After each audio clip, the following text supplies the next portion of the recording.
أعوذ بالله من الشيطان الرجيم بسم الله الرحمن الرحيم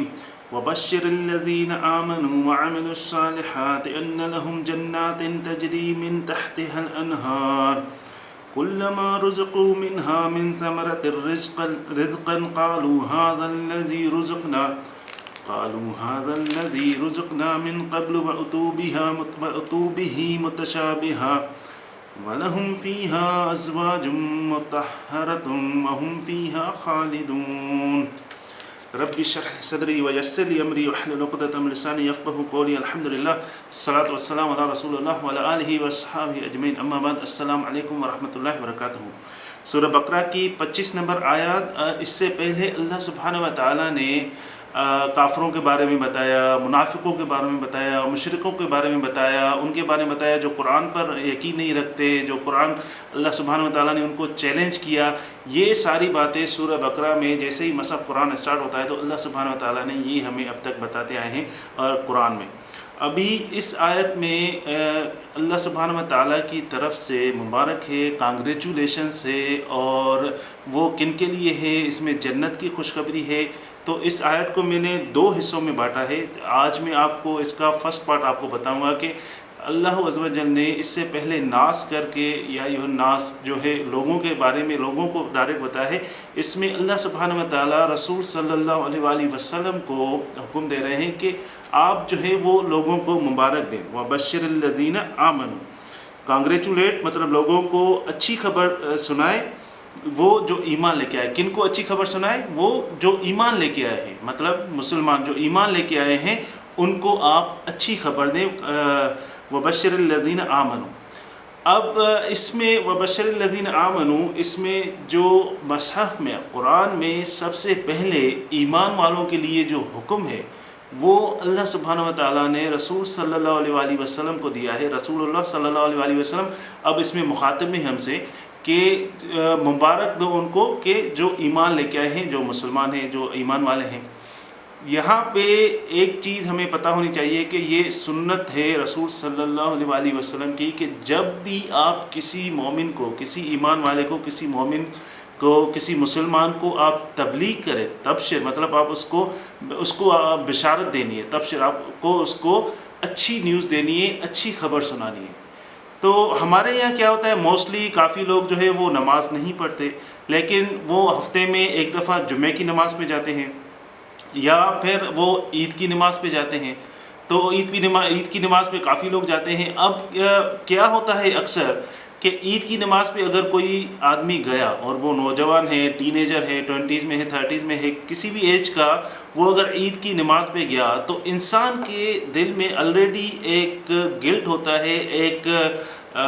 جو ہے وہ شرمندگی ہوتی ہے انسان کے دل میں اگر وہ کوئی غلط کام کرتا ہے۔ یہ ایک نیچرل ہے، اللہ سبحانہ و تعالیٰ نے ہر انسان کو ایک فطرہ میں پیدا کیا ہے۔ تو کوئی بھی مسلمان ہے جب وہ غلط کام کرتا ہے، نماز نہیں پڑھتا، تو ایک انسائڈ اس کے دل میں شرمندگی ہوتی ہے۔ جب وہ شرمندگی ہوتی ہے اور پھر وہ عید کی نماز میں خطبے میں بیٹھا ہوا ہے اور امام صاحب کھڑے ہو کے خطبے میں کہہ رہے ہیں، دوزخ کی باتیں بتا رہے ہیں، کہہ رہے ہیں کہ اگر آپ نماز چھوڑیں گے آپ سیدھا جہنم میں جائیں گے، اگر آپ برے کام کریں گے تو آپ کے ساتھ ایسا ہوگا، عید کی نماز ایون فرض بھی نہیں ہے، آپ نے فجر نہیں پڑھی تو آپ جو ہے وہ جہنم میں جائیں گے۔ تو اس طرح کی باتیں اگر ان سے کی جائیں گی تو ان کا گلٹ، ان کی شرمندگی کیا ہوگی؟ اور بڑھے گی۔ وہ اپنے آپ کو اور برا کہیں گے کہ میں پہلے سے ہی برا ہوں، ابھی تو مجھے شاہدی بھی مل گئی، اب جو خطیب ہے، جو خطبہ دے رہا ہے وہ بھی مجھے برا کہہ رہا ہے، تو اس کا مطلب کہ میرے چانسز کم ہیں۔ وہ اس کو اپنے بارے میں اپنی رائے اس کی غلط ہوتی جائے گی، کیونکہ اللہ سبحانہ و تعالیٰ کی رائے آپ کے بارے میں بہت اچھی ہے جب تک کہ آپ کے پاس آخری سانس ہے۔ تب تک جب آپ سے کوئی اچھائی نہیں ہوگی تو اللہ سبحانہ و تعالیٰ اس دنیا سے آپ کو لے لے گا۔ جب تک آپ زندہ ہیں اس کا مطلب آپ اچھا ہی کر سکتے ہیں، آپ اچھے کام کر سکتے ہیں، آپ جو ہے وہ اچھے، اللہ سبحانہ و تعالیٰ کی نظر میں آپ جو ہے وہ اچھے ہیں، آپ اپنے لیے آپ برے کام چھوڑ سکتے ہیں۔ تو اسی لیے ہی رسول اللہ صلی اللہ علیہ وآلہ وسلم کو جو مصحف میں قرآن میں پہلا حکم دیا گیا ہے کہ لوگوں کو جو ہے وہ آپ بشارت دیں، آپ ان کو اچھی خبر سنائیں، اور وہ جو مومن ہیں ان کو اچھی خبر سنائیں۔ وَعَمِلُوا الصَّالِحَاتِ، اس کے بعد ہے وَعَمِلُوا الصَّالِحَاتِ، مطلب جو صالحات کا مطلب ہے کہ آپ کوئی اچھے کام عمل جو کرتے ہیں، عمل مطلب آپ کوئی جان بوجھ کے کوئی اچھے کام کرتے ہیں، اس کا مطلب یہ نہیں ہے کہ آپ جو ہے وہ سارے عمل اچھے کریں۔ صالحات کا مطلب یہاں پہ آتا ہے کہ آپ کچھ جو عمل ہیں وہ اچھے کریں، مطلب جو بیسک چیزیں ہیں وہ آپ اپنا لیں اور وہ آپ کر لیں۔ جیسے رسول صلی اللہ علیہ وآلہ وسلم کے پاس صحابہ آتے تھے، کوئی آتا تھا کہ یا رسول اللہ مجھے کوئی ایسی بات بتائیں کہ میں جنت میں جاؤں، رسول اللہ صلی اللہ علیہ وسلم کہتے تھے آپ جو ہے وہ صبر کرو۔ کوئی آتا تھا کہ یا رسول اللہ مجھے، جب رسول صلی اللہ علیہ وسلم کے پاس صحابہ آتے تھے تو ہر کسی کو جو ہے وہ ایک ہی بات نہیں کرتے تھے رسول اللہ صلی اللہ علیہ وسلم، ان کو ان کی فزیکل اپیئرنس، مطلب جب وہ آتے تھے اور جس ٹون سے وہ پوچھتے تھے تو رسول اللہ صلی اللہ علیہ وسلم ان کو ڈائگنوز کرتا تھا کہ اس کا جو ہے وہ پرابلم کیا ہے۔ کسی کو کہتے تھے صبر کرو، کسی کو کہتے تھے کہ آپ جو ہے وہ اپنے ماں باپ کے ساتھ اچھا سلوک کرو، کسی کو کہتے تھے آپ جو ہے اپنے دین پہ فارم رہو، قائم رہو۔ تو مختلف جو ہے وہ چیزیں بتاتے تھے صحابہ کو، ان کی اپیئرنس سے اور ان کے جو بات کرنے کا طریقہ ہے، ان چیزوں سے رسول صلی اللہ علیہ وآلہ وسلم ان کو جو ہے وہ الگ الگ باتیں بتائیں۔ یہ نہیں کہ سب کو ایک ہی بات، جو میرے پاس آیا آپ کو 5 وقت نماز پڑھنی ہے، تہجد پڑھنا ہے، آپ کو 1 مہینے میں قرآن پورا ختم کرنا ہے، آپ کو اس چیز پہ عمل کرنا ہے، نہیں، عمل صالحات۔ کوئی اگر آپ کے پاس آتا ہے اور وہ آپ سمجھتے ہیں کہ وہ نماز بھی بڑی مشکل سے پڑھتا ہے اور آپ اس کو کہیں کہ آپ جو ہے ایک نماز مس کریں گے تو بہت بڑا آپ اپنا نقصان کر رہے ہیں، وہ تو ڈیفینیٹلی ہے، لیکن اگر آپ اس کو کہیں گے کہ کوشش کریں کہ آپ 5 وقت کی نماز پڑھیں اور اس کو اچھی خبر سنائیں گے اور اس کو یہ بتائیں گے کہ اللہ سبحانہ و تعالیٰ جو ہے وہ ہر گناہ کو معاف کرتا ہے صرف ایک دفعہ دل سے استغفر اللہ کہنے سے، تو جو بندہ برے کام کرتا ہے وہ بھی چھوڑ کے اللہ سبحانہ و تعالیٰ کی طرف آئے گا۔ اور جب آپ اللہ سبحانہ و تعالیٰ کی طرف آتے ہیں اور اللہ عز و جل سے مانگتے ہیں اور یہ بھی کہتے ہیں کہ یا اللہ مجھے ان گناہوں سے بچا، میں دوبارہ نہیں کرنا چاہتا، تو اللہ سبحانہ و تعالیٰ آپ کو آٹومیٹک ان گناہوں سے بچنے کی توفیق دیتا ہے۔ تو وَعَمِلُوا الصَّالِحَاتِ أَنَّ لَهُمْ جَنَّاتٍ تَجْرِي مِن تَحْتِهَا الْأَنْهَارُ۔ اب یہاں پہ اللہ سبحانہ و تعالیٰ نے جنت کا ایک ویو دیا ہے۔ جیسے مثال کے طور پہ اگر اس دنیا میں درخت نہیں ہوتے، اگر اس دنیا میں جو ہے آبشار چشمے نہیں ہوتے،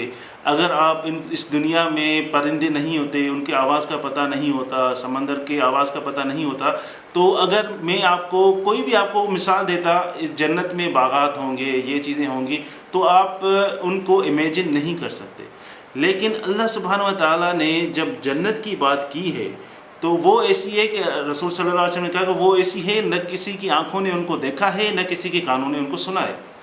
تو جنات مطلب ایک جنت ایک باغ نہیں ہے، وہاں پہ بہت سے باغ ہیں آپ کے لیے۔ جو ایمان لے کے آئے ہیں، عمل صالحات کرتے ہیں، ان کے لیے اللہ سبحانہ و تعالیٰ نے بہت سے باغات جو ہے ان کے لیے وہاں پہ جنت میں پرووائڈ کر رکھے ہیں، ان کے لیے ہیں جن کے تجری من تحتها الانہار، جن کے نیچے نہریں جاری ہیں۔ اب جیسے جو کوئی عمل اچھا کرتا ہے اور اس کے لیے اللہ سبحانہ و تعالیٰ جنت کے جو باغات ہیں ان کے لیے ہیں، جیسے مثال کے طور پہ اگر آپ کہیں ویکیشن میں گھومنے جاتے ہیں تو کوئی اچھی سینری دیکھتے ہیں، پہاڑ دیکھتے ہیں اور اس پہ باغات دیکھتے ہیں، اس پہ گرینری دیکھتے ہیں اور بیچ میں سے پانی آ رہا ہے، آپ کو وہ چیز بڑی اچھی لگتی ہے۔ جب وہ چیز آپ کو اچھی لگتی ہے تو آپ کہتے ہیں یہ میں نے پہلے بھی دیکھی تھی، اب جب ہم وہاں گئے تھے اس جیسی ہے، تو آپ ان کو متشابہ، ان کو آپ سملر کرتے ہیں اور کہتے ہیں کہ یہ ویسی ہے۔ اگر آپ 10 دفعہ جائیں گے، 100 دفعہ جائیں گے تو آپ کو کیا ہوگا، آپ کا دل بھر جائے گا، آپ دوبارہ کہیں گے یہ میرا دیکھا ہوا ہے۔ یا پھر بھی آپ جائیں گے تو آپ کو پتہ ہوگا کہ یہ چیز میری دیکھی ہوئی ہے۔ لیکن جنات، وہاں پہ ایسے باغ ہوں گے اور ہر باغ دوسرے باغ سے مختلف ہوگا۔ جب بھی آپ ان کو دیکھیں گے تو آپ کی آنکھیں، جیسے کہتے ہیں نا آنکھیں پھٹی کی پھٹی رہ گئی، تو اس میں آپ کی آنکھیں جو ہیں وہ آپ بند ہی نہیں کریں گے۔ اتنے خوبصورت باغ ہوں گے جو آپ نے اپنی زندگی میں نہ کبھی سوچے ہیں نہ کبھی دیکھے ہیں، اور وہ ہر باغ ایک دوسرے باغ سے مختلف ہوگا، اور ان کے نیچے جو ہے وہ نہریں جاری ہوں گی۔ اس میں نہریں جاری ہوں گی، مفسرون نے 2 مطلب نکالے ہیں۔ ایک کہ آپ اگر باغات کے اوپر، مطلب پہاڑوں کے اوپر باغات ہیں، آپ اوپر گئے، نیچے دیکھا آپ نے کنارے سے، تو نہریں ہی نہریں، آبشار جسے کہتے ہیں، نہریں جاری ہیں۔ دوسرا یہ کہ نبی سلیمان علیہ السلام کے جو محل تھا، اس کے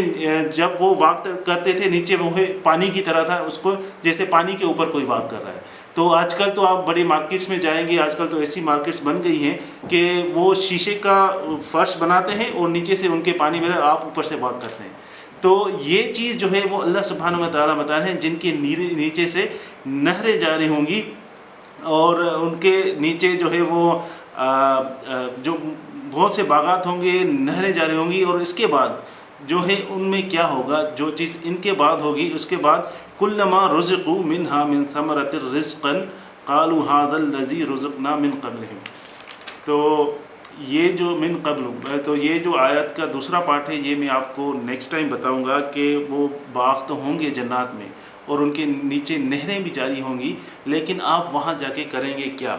آپ کا وہاں پہ اللہ سبحانہ و تعالیٰ نے ہمیں ان کا ویو، ایک امیجنری ویو آپ بتا دیا ہے کہ جنات کے جو باغات ہیں وہ اس طرح ہوں گے، اور جو نیک بندہ ہوگا، جو مومن ہوگا، عمل نیک کرے گا، نیک صالحات عمل کرے گا، وہ اس میں جائے گا تو وہ اس میں کیا کیا چیزیں پائے گا، اس میں کیا کیا چیزیں ہوں گی. تو اللہ سبحانہ و تعالیٰ ہم کو ایسے عمل کرنے کی توفیق عطا فرمائے کہ ہم وہ ابدی باغات جو ختم نہیں ہونے والے، یہ دنیا جو ہے وہ ہم سب کو پتہ ہے کہ یہ ٹیمپریری ہے، تو ہمیں ایسے عمل کرنے کی توفیق عطا فرمائے کہ ہم ان باغات میں جانے کے لیے ہم اپنی زندگی میں پوری کوشش کریں، اور اللہ کے احکامات کو، رسول صلی اللہ علیہ وسلم کی جو